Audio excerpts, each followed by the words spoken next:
Сайн уу? Энэ өдрийн мэндийг хүргэе. За өнөөдрийнхөө бичлэгээр болохоор би гадаадд сурах гэж байгаа, гадаадд сурахаар төлөвлөж байгаа хүмүүстээ зориулаад нэгэн бичлэгийг хийхийг зорьсон байгаа. Энэ бичлэгийн маань гол сэдэв бол тавинд хэрхэн суралцаж амьдрах талаар миний өөрийн туршлага, мэдлэгээс үндэслээд энэ влог хийхээр шийдсэн байгаа. За тэгэхээр влогтой минь хамт байгаарай. Үзэж байгаа хүмүүстээ өөрийгөө танилцуулахын зүйтэй байх. Би 50 улсад суралцаж амьдардаг байгаа. За тэгэхээр 2 хоногийн өмнө би сошиал медиа дээрээ хэрхэн 50 суралцах талаар асуух зүйл байвал асуугаарай гэд асуулга явуулсан байгаа. Тэгээ хэд хэдэн хүмүүс маань асуулт асуусан. Тэгээд би тэднэртээ хариулах болно. Гэтэ бичлэгийнхаа төгсгөлд. За тэгэхээр би энэ влогоо зэгцтэй тест дараатай байлгах үүднээс өөрөө ингээд нэг хэдэн тэмдэглэл бичсэн, чагсаалт бичсэн байгаа. Энэ чагсаалтынхаа дагуу өнөөдөр ярих болно. За эхний ээлжинд болохоор хэрхэн сургуулаа сонгох вэ? За энэ бол маш том зүйл гэж би бодож байна. За тэгэхээр хэрхэн та одоо жишээлбэл заавал 50 гэхгүй өөр улс орнууд байгаа штэ. Таны найз нөхөд тэнд сурдаг. Та тэр найз нөхдийнхөө сургуульд сурахаар төлөвлөж байгаа сургуулийн нэрийг нь мэдж байгаа. Гэвч таны хүссэн мэргэжил тэнд байхгүй байж болно те. Тэгэнгүүт та эхлээд тухайн улсынхаа би жишээ нь 50-ны жишээн дээр ярьж байгаа штэ. 50-ны улсуудын ранкийг харна. Ранкаараа хідэж агсж байгаа нь хамгийн чухал. Ранкийг хараад та хувийн сургуульд ормоор байна уу? Эсвэл улсын сургуульд ормоор байна уу? Тэрийг сонгоно. За хэд хэдэн сургуулиуд сонголоо. Та вебсайтаар н ороод харангуут ийм мэргэжлэр манайх хүмүүс бэлтгэдэг гэд бүх зүйлүүдийг хэлээд өгсөн байгаа. За тэгэнгүүт та өөрийн таны хүссэн мэргэжил тэнд байх юм бол бакалавр, мастер, доктороор байх юм бол за та тэр сургуулаа сонгоно.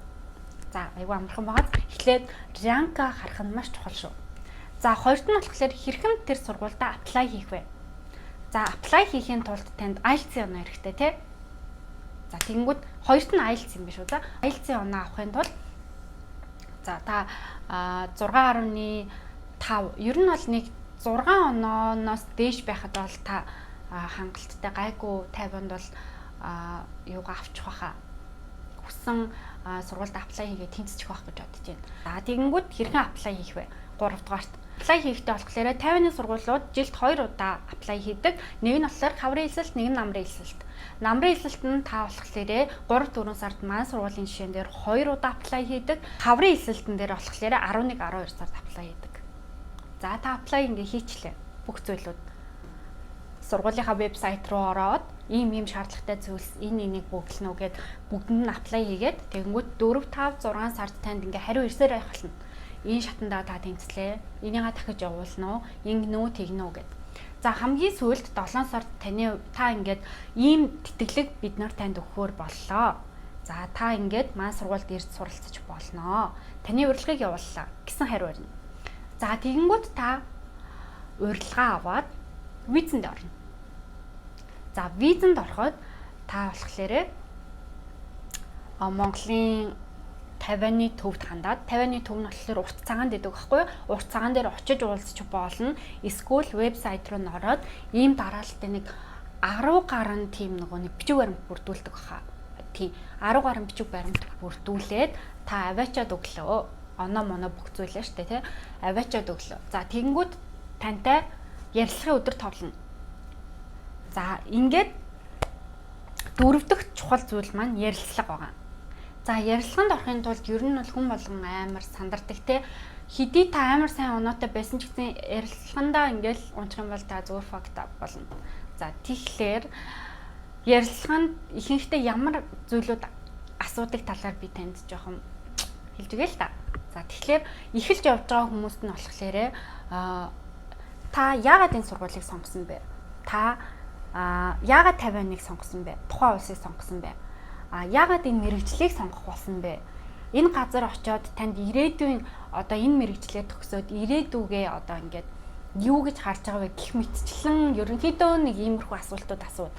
Та тэгээд хэрвээ оноо ч ийм хангалттай биш 5 юм уу 5.5-тай ч юм уу эсвэл ярилцлаган дээр бүр амар сайн бэлдээд очих юм бол та зүгээр даваа бүр айгуу сайн шууд ингээд виз чинь гарна гэсэн үг. Та явхад бэлэн болно гэсэн үг.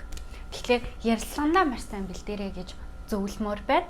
За тэгээ ярилцлага. За ярилцлагын дараа хэд хоногийн дараа та ингээ ярилцлага өгөө гараа явлаа штэ. Тэгмүүд хэд хоногийн дараа 50-ны төв таньс залгаад та одоо тэнцлээ. Эсвэл та унлаа.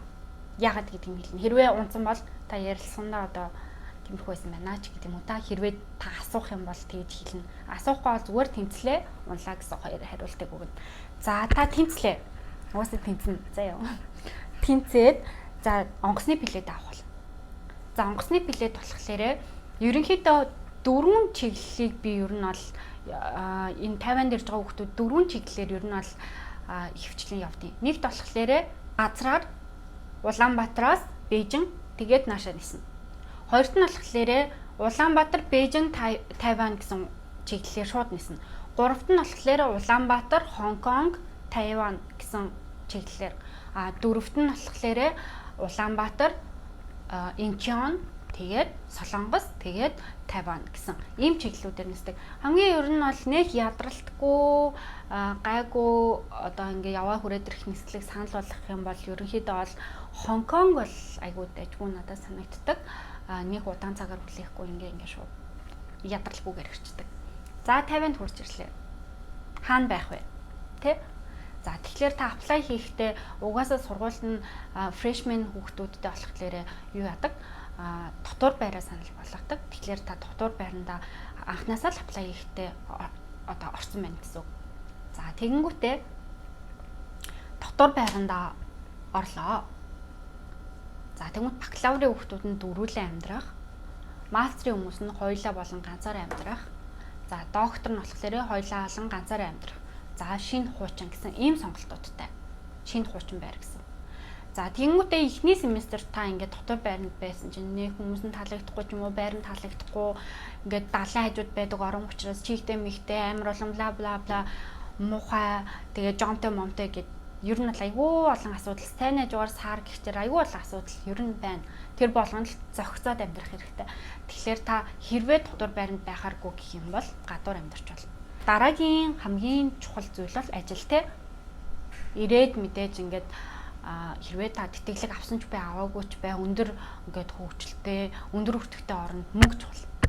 Тэгэхээр миний одоо дараагийн 50-ны сонгох болсон том шалтгаан бол хятадыг бодвол ажлын үнэмлэх гардаг. За тэгэхээр та ажиллангаа суралцах боломжтой. Хятадд бол зөвхөн ингээд стипенд явах өгөөд нөгөө өртөг багтай ингээ болчдөг те. Энд болохоор та хүснээрээ ажиллаж болно. Work permit гэж сургуулаасаа нэг монгол мөнгөөр 10,000 төгрөг төлөөд авчдаг байхгүй юу? Тэр нь 6 сарын эрэхтэй. За тэгээд ингээд авлаа. Тэгээд та бакалавр бол амралтын өдрөөр ажиллаж болно. Мастер бол 7-нд 3-аас 4 удаа ажиллаж болно. Бла бла бла ингээд өөрөө зохицуулан авчиж болно. За хамгийн сүүлд нь аялал. Аялал бол амар чухал. Ирсэн шууд буцдгийн адилаар гихчээр та ирээд 2, 4, 3 жил байгаад нэг л өдөр буцгаар болно. Тэгэхээр та тэр дундуур заавал аялж үзэх хэрэгтэй. Далайн эрэг дээр байрладаг арлыг тойрсон ийм хотуудтай болохоор ер нь үзэж харах зүйл маш ихтэй айгүй гой зүйлүүд үзэж харах зүйлүүд байдаг. За мөн танд бас нэгэн давуу тал байгаа. Та өвөл зууныхаа амралтаар юу яаж болно? Солонгос болон Япон руу 1 сарын одоо ингээд виз гаргуулад визэнд ороод бас 1 сар аялах боломжтой. Мөн хэрвээ таньдаг хүмүүс чинь хамаатан садж юм байх юм бол бас ажил бэлэн бол 1 сар тэнд бас ажиллаад ирэх боломжтой. Хамгийн гол нь хугацаанаас ихтэрч болохгүй. За мөн та аяллаа 10 жилийн визэнд орох боломжтой Америкийн. Тэгэхээр энэ бол амар том давуу тал гэж болно. Ер нь бол виз ер нь гайгүй гарчд юм шиг байлээ. Гэтэ хувь хүнээсээ шалтгааллах тийм ээ.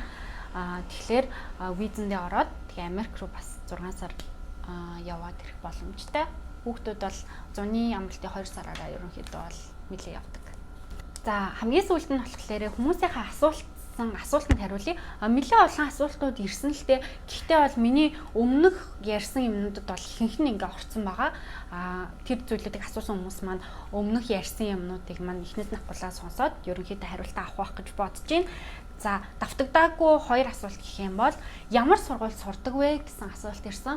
Би болохоор Тайваны үндэсний их сургууль, улсын их сургууль болох National Donghua University гэдэг сургуульд сурдаг. Энэ нь болохоор Хуалин гэдэг хотод нь байрладаг. Хуалинаас 30 минутын зайтай 10 га кампуст 10,000 гаруй оюутантай маш үзэсгэлэнтэй кампустай далайн ирэг дээр байрладаг ийм сургууль байгаа. Би бол энэ сургуульд ирсэндээ бүр маш их баяртай байдаг. Оюутнуудын хэрэгтэй бүх л зүйлээр нь хангасан ямар нэгэн тийм нөө дуу чимээ, тийм нөө хот донд байрлсан биш ингээд бүр нэг кампус болохоор ингээ амар тайван бүр зүгээр л тайван гэж хэлж болно. Ерөөс айх ич зүйл юу ч байхгүй. За тэгээд хоёрт нь болохоор нэг охин асуусан IELTS-ийн 6.5 оноотой юм гинэ. Тэгээд HSK өгөх шаардлагатай юу? Тайванд сурах бол гэсэн. За Тайван нь болохоор мэдээж хятад хэлээр ярьдаг. Тэгтээ үндсэн хятадыг бодвол хуучин хятад ханзаар бичигддэг арай нэг өөр аялгатай юм уу? Арай нэг өөр л байдаг л та. За тэгэнгүүтээ бүх хичээл нь ерөнхийдөө бол сургуулиасаа хамаарат бүх хичээл англи дээр үзэх боломжтой. Тэгэхээр та 6.5 оноо ч юм бол хангалттай гэж би бодож байна. Тэгэхээр энэ оноогоороо хүссэн сургуульд аплай хийгээд хурж ирээд 100% англи дээр хичээл үзэх юм бол хангалттай. Мөн энэ оноогоороо бас аплай хийчээд яг сургуультайгаа тохироод 20-30 юм уу зарим хичээлийг хятад хэрвээ та HSK оноогүй мөртлөг хятад хэл дээр ойлгодог хангалттай гэж үзэх юм бол зарим хичээлийг хятад дээр авах боломжтой. Тэгэхээр энэ охин маань хэлэхэд цаг алдалгүй ер нь бол аплай хийгээд үзээрэй. Ер нь бол боломжтой шүү гэж хэлмээр байна. Ингээд энэ хүрээд миний бичлэг ингээд дуусж гин. Миний энэ өгсөн зөвлөгөө танд хэрэг болно гэж бол найдаж байна. Тэгээ өөр асуух зүйл байх юм бол та комент хэсэгт бичээрэй. За тэгээд мөн миний бичлэгийг цаг алдалгүй үзэхийг хүсэх юм бол subscribe буюу захиалга төвчөн дээр дарах юм бол та notification дээр чинь цаг алдалгүй ингээд хурж ирээд тэгээд миний бичлэгийг үзэх боломжтой шүү. За тэгээд дараагийн бичлэг хүртэл баяртай.